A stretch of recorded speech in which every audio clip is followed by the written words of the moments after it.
Chapter 2. Anne flushed, trembled, and then abruptly she rose. She leaned on her clenched right hand upon the table. The light of the peats showed her eyes aflame. "Why do you play that, Gloom O'Connor?" Gloom blew into the flute before he replied. "And what harm is there in that, Annaban?" "You know it is harm. That is the Dan-Nan-Ron." "Aye, and what then, Annaban?" "Are you thinking I don't know what you mean by playing the Song of the Seals?" Gloom put the faudon aside and rose to his feet. "See here, Anne," he began roughly when Marcus intervened. "That will do now, Gloom. Anne, are you really going to do this thing?" "Aye." "Do you know why Gloom played the Dan-Nan-Ron?" "It was a cruel thing." "You know what is said in the Isles about the seals and the man who's spellbound by them?" "Yes, Marcus, I be knowing." They say that seals are men under magic spells. Have you ever pondered that thing, Anne, my cousin?"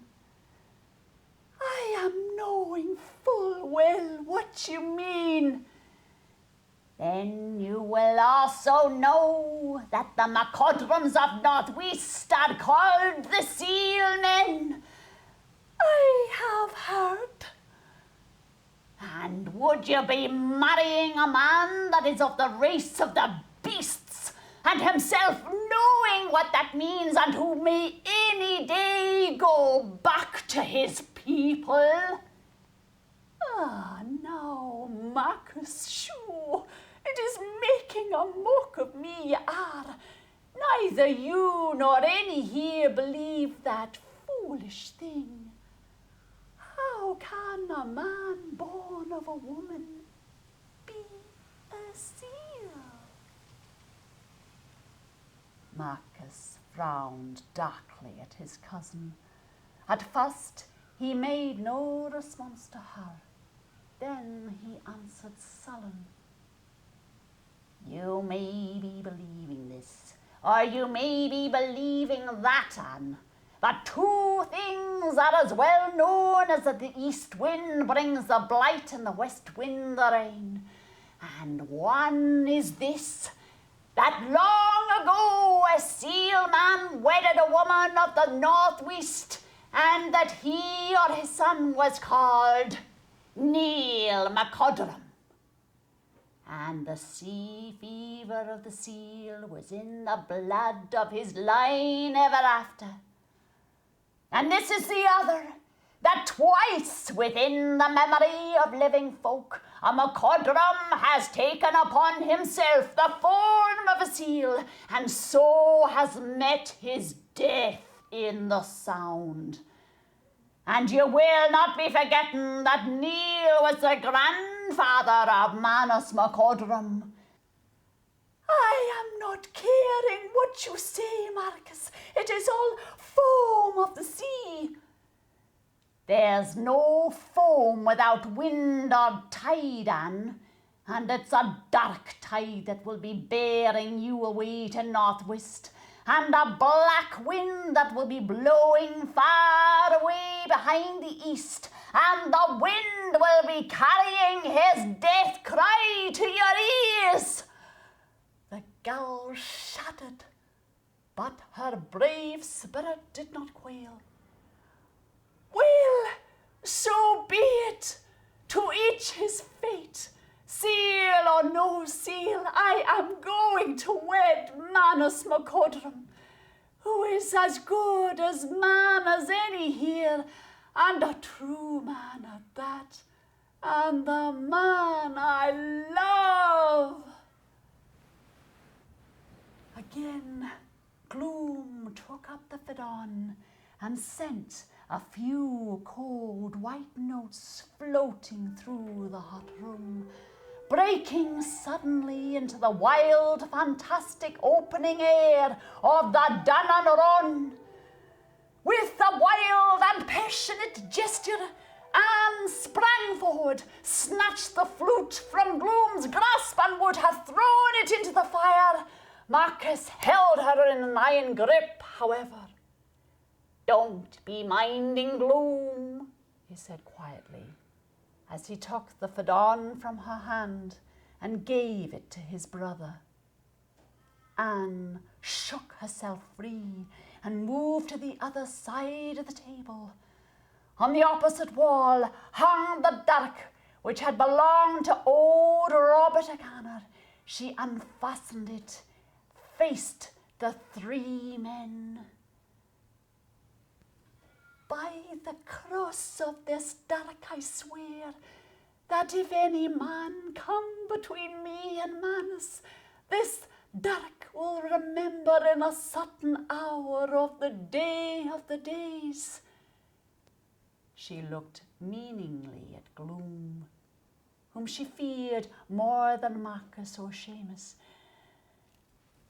"And by the cross of this dirk, I swear that if ever evil comes to Manus, this dirk will have another sheath. Sure help me, I now throw the old sheath on the fire." And she threw it into the fire. Gloom quietly lifted it, brushed off the sparks of flame as though they were dust, and put it in his pocket. "And by the same token, Anne," he said, "your oaths will come to naught." He rose and made a sign to his brothers to follow him. When they were outside, he told Seamus to keep Anne within the house, by peace if possible, by force if not. Briefly, they discussed their plans and then separated. Seamus went back inside the house. Marcus and Gloom made their way down to the harbour. Their black figures were visible in the moonlight, but at first they were not noticed by the men on board the fishing vessel, for Manus was singing. One of his companions asked him jokingly if his song had brought a seal alongside, and bid him beware lest it was a woman of the sea people. Manus's face darkened, but he made no reply. In the silence, the men heard the wild strain of the Dan-Nan-Ron stealing through the moonshine. Staring across the shore, they could discern Marcus and Gloom O'Connor. "What be the meaning of that?" asked one of the men uneasily. Manus answered, "When a man comes instead of a woman, the young corbies are astir in the nest." So it meant blood. Ollie Macaulay and Donald MacDonald put down their gear and rose, waiting for what Manus would do. "Ho there!" Manus cried out. "Ho, what you be wanting, O'Connor?" "We are wanting a word with you, Manus MacCodrum. Will you come ashore?" "If you want a word with me, you can come to me. There is no boat to get to ye." "I'll send a boat. Wait ye there." Manus asked Donald MacDonald, a lad of 17, to row to the shore. "And make sure you bring back no more than one man